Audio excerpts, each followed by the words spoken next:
Hi students, in last lecture we studied about the rules for naming coordination compound. कल हमने इसके 7 rule पढ़े थे। आज हम इसका नेक्स्ट रूल पढ़ते हैं, that is point of attachment. जब कहता है जो लिगेंड है वो कोऑर्डिनेट बॉन्ड बनाता है एक से ज़्यादा एटम के थ्रू, उस दौरान कहता है जो पॉइंट ऑफ अटैचमेंट होता है लिगेंड का, उसको हम इंडिकेट करते हैं by putting the symbol of the atom through which coordination occur after the name of ligand.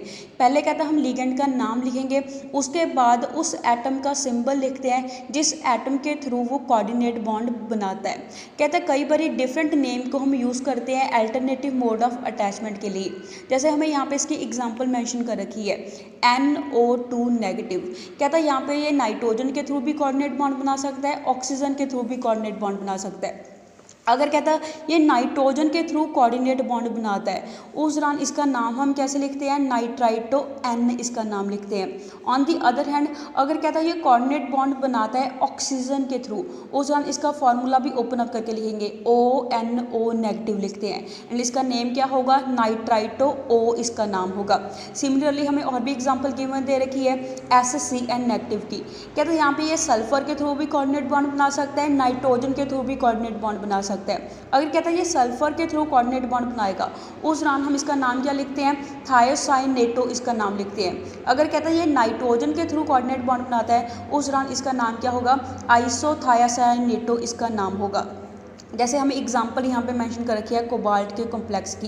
कहता है कोबाल्ट के कॉम्प्लेक्स के अंदर हमारे पास लिगेंड क्या दे रखा है, NO2 दे रखा है। दैट मीन्स इसका नाम क्या हो गया, try amine try nitrito N cobalt 3, because यहाँ पे नाइट्रोजन के थ्रू ये कोऑर्डिनेट बॉन्ड बना रहा है कोबाल्ट के साथ। ऐसी नेक्स्ट कॉम्प्लेक्स के अंदर हमें फॉर्मूला गिवन दे रखा है लिगेंड का ONO, तो इसका नाम क्या होगा, penta amine nitrito O cobalt 3 sulphate, because यहाँ पे जो ऑक्सीजन के थ्रू कोऑर्डिनेट बॉन्ड बना रहा है। नेक्स्ट रूल हम पढ़ेंगे नेमिंग ज्योमेट्रिकल आइसोमर्स, कि जो ज्योमेट्रिकल आइसोमर्स है उनकी नेमिंग हम कैसे करते हैं। कहता है जो ज्योमेट्रिकल आइसोमर्स होते हैं उसका नाम हम कैसे लिखते हैं, बाय यूजिंग द टर्म सिस। कहता है सिस हम किसके लिए लिखेंगे, डेजिग्नेट करने के लिए एडजेसेंट पोजीशन को, एंड ट्रांस हम लिखते हैं डेजिग्नेट करने के लिए ऑपोजिट पोजीशंस को। फॉर एग्जांपल अगर कहता है हमारे पास स्क्वायर प्लेनर कॉम्प्लेक्स हो, उस दौरान कहता है जो 1/4 पोजीशन होती है, 1-2 पोजीशन होती है, 2-3 पोजीशन होती है, या 3-4 पोजीशन होती है, इनको हम सिस पोजीशन बोलते हैं। जबकि कहता है जो 1-3 पोजीशन है एंड 2-4 पोजीशन है उसको हम क्या बोलते हैं, ट्रांस पोजीशन बोलते हैं with respect to each other. कहता है जब नेमिंग करेंगे ऐसे कॉम्प्लेक्सेस की, उसके नाम के पहले सिस और ट्रांस लिखते हैं, वो डिपेंड करेगा कि हमारे पास कॉम्प्लेक्स के अंदर जो कौन सी पोजीशन को लिगेंड ऑक्यूपाई करते हैं। जैसे हमें नेक्स्ट पेज पे इसकी एग्जांपल गिवन दे रखी है, दैट इज कहता है प्लैटिनम के साथ यहाँ पे हमारे पास 2 क्लोरीन लगे हैं, 2 अमोनिया लगे हैं। कहता है दोनों क्लोरीन एडजेसेंट पोजीशन पे हैं, दोनों अमोनिया एडजेसेंट पोजीशन पे हैं, जिसके कारण इसके नाम के आगे हमने क्या लगाया है, सिस को यूज़ करा है। तो इसका नाम क्या हो गया, सिस डाई अमाइन डाई क्लोराइडो प्लैटिनम 2। ऐसे कहता है हमारे पास यहाँ पे स्क्वायर प्लेनर ज्योमेट्री हमें मेंशन कर रखी है। कहता है यहाँ पे हमारे पास 3rd 4th पोजीशन सेम है एंड 1 और 2 पोजीशन सेम है। जैसे हमने पीछे पढ़ा है, इन पोजीशन के लिए हम क्या यूज़ करते हैं, सिस वर्ड को यूज़ करते हैं। सिमिलरली कहता है ऑक्टाहेड्रल कॉम्प्लेक्सेस के अंदर जो सिस एंड ट्रांस है उसको हम यूज़ करेंगे आइसोमरिज्म में, जब हम कोऑर्डिनेशन कंपाउंड की आइसोमरिज्म के बारे में पढ़ते हैं। कहता है अगर हमारे पास क्या हो, इसको हम ऐसे लिखें, प्लैटिनम है, इस साइड के ऊपर अमोनिया है एंड इसके ऑपोजिट साइड के ऊपर अमोनिया है, एंड हमारे पास क्लोरीन भी दोनों ऑपोजिट साइड के है, तो उस दौरान इसके नाम के आगे हम क्या यूज़ करेंगे, ट्रांस यूज़ करेंगे सिस की जगह के ऊपर। नेक्स्ट रूल है नेमिंग ऑप्टिकल आइसोमर्स, के ऑप्टिकल आइसोमर की नेमिंग हम कैसे करते हैं। कहता है जो ऑप्टिकली एक्टिव कंपाउंड होते हैं उनको डेजिग्नेट करेंगे सिंबल के थ्रू। कहता है पॉजिटिव एंड डी सिंबल हम यूज़ करते हैं डेक्स्ट्रो रोटेटरी के लिए। अगर कहता है जो कंपाउंड है वो किस डायरेक्शन में रोटेट करे, हमारे पास राइट हैंड साइड डायरेक्शन में रोटेट करे, उस दौरान उसके आगे हम प्लस सिंबल यूज़ करेंगे या फिर डी सिंबल को यूज़ करेंगे।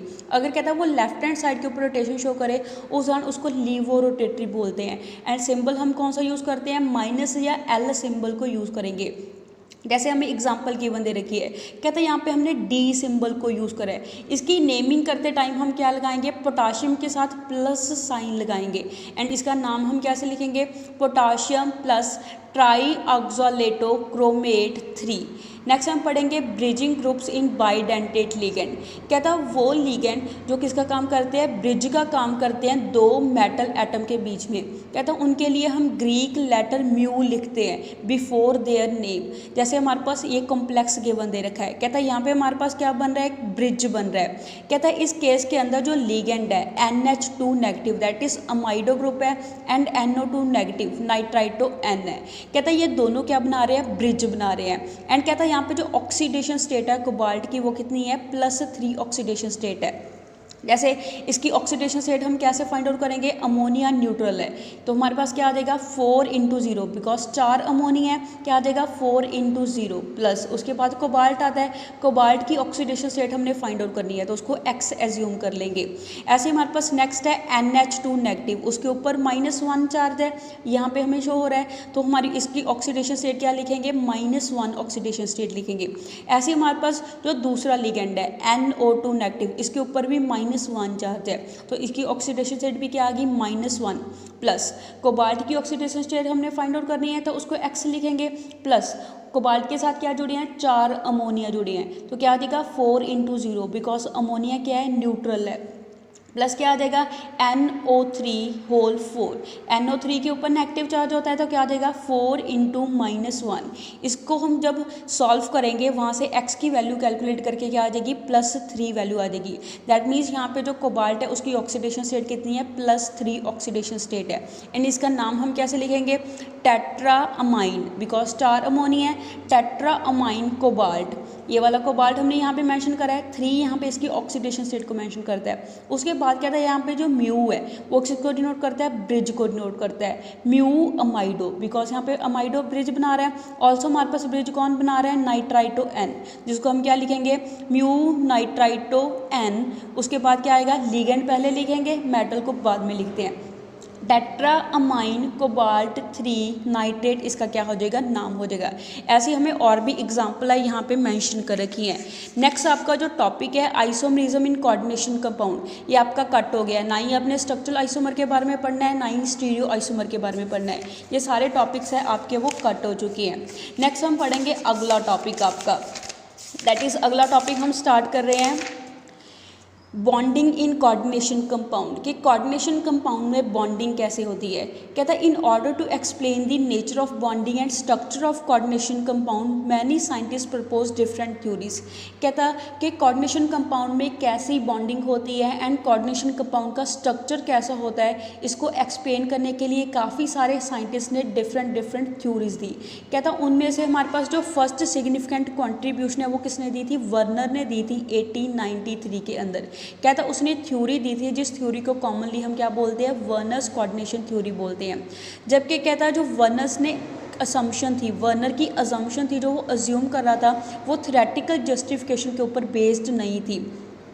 And with the advancement of the theories of valence, जब कहता हमारे पास थ्योरीज में एडवांसमेंट हुई उस दौरान वेलेंस मॉडर्न थ्योरीज है वो प्रपोज करी गई एक्सप्लेन करने के लिए कुछ करैक्टरिस्टिक प्रॉपर्टीज़ को कोऑर्डिनेशन कंपाउंड की, जैसे कलर, ज्योमेट्री, मैग्नेटिक प्रॉपर्टीज़ को एक्सप्लेन करा गया। कहता 3 मेन थ्योरीज है, उसका नाम क्या है, valence bond theory, crystal field theory, ligand field theory and एक और थ्योरी है that is molecular orbital theory. कहता इन सभी थ्योरीज को यूज़ करके हम जो प्रॉपर्टीज़ है कोऑर्डिनेशन कंपाउंड की उसको फाइंड आउट करते हैं। बट इस चैप्टर के अंदर हम valence bond theory and crystal field theory को ही डिटेल में डिस्कस करेंगे। नेक्स्ट टॉपिक है हमारे पास valence bond theory for the bonding in coordination compound. कहते हैं कोऑर्डिनेशन कंपाउंड के अंदर बॉन्डिंग कैसे होती है उसको हम वेलेंस बॉन्ड थ्योरी के साथ एक्सप्लेन करते हैं। जैसे फर्स्ट हमारे पास क्या है, मेन अजम्पशंस। कहता है वेलेंस बॉन्ड थ्योरी की क्या क्या मेन अजम्पशंस है।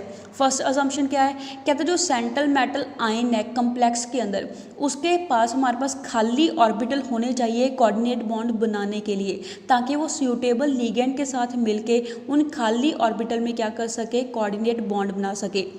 कहता जो नंबर ऑफ एम्प्टी ऑर्बिटल्स हैं उसको अवेलेबल करने चाहिए इस पर्पस के लिए, वो किसके इक्वल होने चाहिए, is equal to the coordination number of the central metal ion, कि जितना सेंट्रल मेटल आयन का कोऑर्डिनेशन नंबर होगा उतने उसको खाली ऑर्बिटल अवेलेबल रखने चाहिए। फॉर एग्जांपल अगर कहता जो कोऑर्डिनेशन नंबर है वो 6 हुआ, उस दौरान 6 खाली ऑर्बिटल है वो अवेलेबल होने चाहिए। अगर कहता जो कोऑर्डिनेशन नंबर है वो 4 हुआ, उस दौरान 4 खाली ऑर्बिटल अवेलेबल होनी चाहिए सेंट्रल मेटल आयन के अंदर।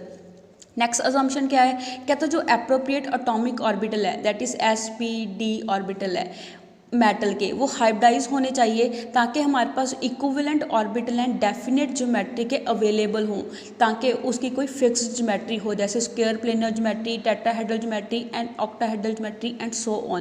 कहता हमारे पास सभी ऑर्बिटल की हाइब्रिडाइजेशन होनी चाहिए ताकि सभी की एनर्जी बराबर की हो एंड उसकी एक प्रॉपर क्या हो, ज्योमेट्री हो। कहता कुछ फॉलोइंग टाइप की हाइब्रिडाइजेशन है वो इन्वॉल्व होती हैं एंड वहाँ से डिफरेंट ज्योमेट्री हमें कम्प्लेक्स की शो होती है। और कहता कोऑर्डिनेशन नंबर 4 हो, उस दौरान हाइब्रिडाइजेशन है वो sp3 होगी। sp3 हाइब्रिडाइजेशन के अंदर ज्योमेट्री क्या होती है, टेट्राहेड्रल ज्योमेट्री होती है। ऐसे कहता 4 कोऑर्डिनेशन नंबर के साथ हाइब्रिडाइजेशन कौन सी हो, dsp2 हाइब्रिडाइजेशन हो, उस दौरान ज्योमेट्री क्या होगी, स्क्वायर प्लेनर ज्योमेट्री होगी। ऐसे कहता कोऑर्डिनेशन नंबर 5, उस दौरान हाइब्रिडाइजेशन अगर sp3d हो, उस दौरान ज्योमेट्री क्या होगी, ट्राइगोनल बाय पिरामिडल ज्योमेट्री होगी। अगर कहता कोऑर्डिनेशन नंबर 6 है, कोऑर्डिनेशन नंबर 6 दो तरह की हाइब्रिडाइजेशन शो करता है, sp3d2 कहता, और दूसरी कौन सी हाइब्रिडाइजेशन शो करता है, d2sp3। दोनों ही केस के अंदर जो ज्योमेट्री है वो क्या होती है, ऑक्टाहेड्रल ज्योमेट्री होती है। नेक्स्ट अजम्पशन क्या है, कहता जो डी ऑर्बिटल इन्वॉल्व हो रहा है हाइब्रिडाइजेशन के अंदर, कहता वो इनर डी ऑर्बिटल भी हो सकता है दैट इज n-1d ऑर्बिटल भी हो सकता है, या फिर आउटर डी ऑर्बिटल भी हो सकता है जिसको हम nd ऑर्बिटल बोलते हैं। फॉर एग्जांपल कहता ऑक्टाहेड्रल हाइब्रिडाइजेशन के अंदर कहता जो ऑर्बिटल है वो हमारे पास क्या यूज़ करेगा, अगर 2-3d ऑर्बिटल यूज़ करेगा, 1-4s ऑर्बिटल यूज़ करेगा एंड 3-4p ऑर्बिटल यूज़ करेगा, उस दौरान उसकी हाइब्रिडाइजेशन क्या होगी, d2sp3 हाइब्रिडेशन होगी। या फिर कहता हमारे पास दूसरा पॉसिबल वे कौन सा है कि एक 4s ऑर्बिटल यूज़ करेगा, 3-4p ऑर्बिटल यूज़ करेगा, 2-4d ऑर्बिटल यूज़ करेगा, उस दौरान उसकी हाइब्रिडेशन क्या होगी, sp3d2 हाइब्रिडेशन होगी। कहता है एक केस के अंदर वो क्या करता है, इनर वाला d ऑर्बिटल यूज़ करता है, दूसरे केस के अंदर वो आउटर d ऑर्बिटल यूज़ करता है। दोनों ही केस में जो ज्योमेट्री है वो क्या होगी, ऑक्टाहेड्रल ज्योमेट्री होगी। नेक्स्ट असम्पशन क्या है, कहता जो हर एक लिगेंड है उसके पास एटलीस्ट एक ऑर्बिटल होना चाहिए जिसमें क्या हो, लोन पेयर प्रेजेंट हो। कहता उसमें अगर लोन पेयर प्रेजेंट होगा तभी वो मेटल के खाली ऑर्बिटल में जाके कोऑर्डिनेट बॉन्ड बना सकेगा। नेक्स्ट अजम्पशन क्या है, कहता जो एम्प्टी हाइब्रिड ऑर्बिटल्स हैं मेटल आयन के वो ओवरलैप करते हैं with the field orbital of ligand के साथ, ताकि उसके बीच में मेटल लिगेंड का कोऑर्डिनेट कोवलेंट बॉन्ड की क्या हो सके, फॉर्मेशन हो सके। So that's all for today, stay home, stay safe, thank you.